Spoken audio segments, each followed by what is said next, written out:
லேசான காரியம், உமக்கது லேசான காரியம். மெலனுள்ளவன் மெலனற்றவன், பெலனுள்ளவன் பெலன் இல்லாதவன், யாராயிருந்தாலும் உதவிகள் செய்வது லேசான காரியம், உமக்கது லேசான காரியம்.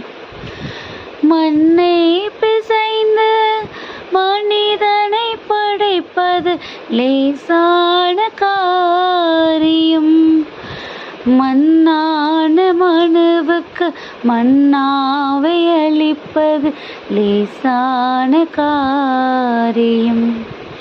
பெலனுள்ளவன் பெலனற்றவன், பெலனுள்ளவன் பெலனில்லாதவன்,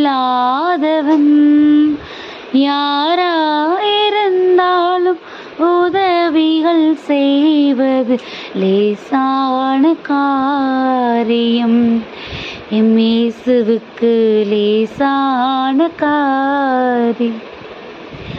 ஹாய் குட்டீஸ், எல்லோரும் எப்படி இருக்கிறீங்க? ஹாப்பியாக இருக்கீங்களா? நம்மளுடைய எல்லா வேலைகளையும், எல்லா சூழ்நிலைகளையும், எல்லா யோசனைகளையும் ரொம்ப எளிதாக்குறதுக்கு நம்ம கூடவே ஏசப்பா இருக்கிறாங்க. அப்படி அவங்க இருக்கும்போது நமக்கு எதுக்குமே சோர்வு வரக்கூடாது, நமக்கு எது குறிச்சுமே பயம் இருக்கக்கூடாது. அப்படி தானே குட்டீஸ்?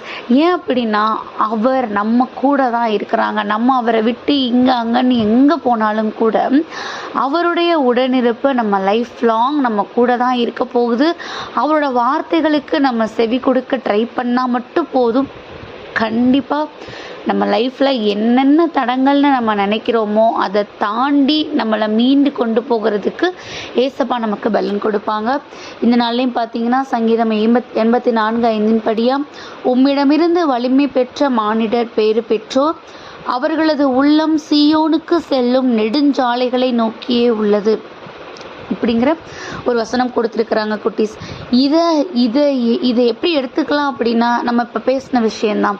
நம்மளுடைய இருதயத்தை எப்பையும் ஸ்ட்ராங்காக வச்சுக்கிடணும் அப்படின்னா, கண்டிப்பாக அவரிடத்துலேருந்து நமக்கு பலன் தேவைப்பட்டிருக்கணும்.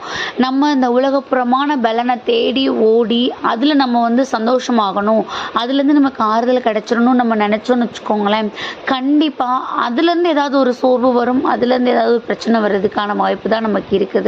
ஆனால் எல்லா சூழ்நிலைகள்லையும் அவர்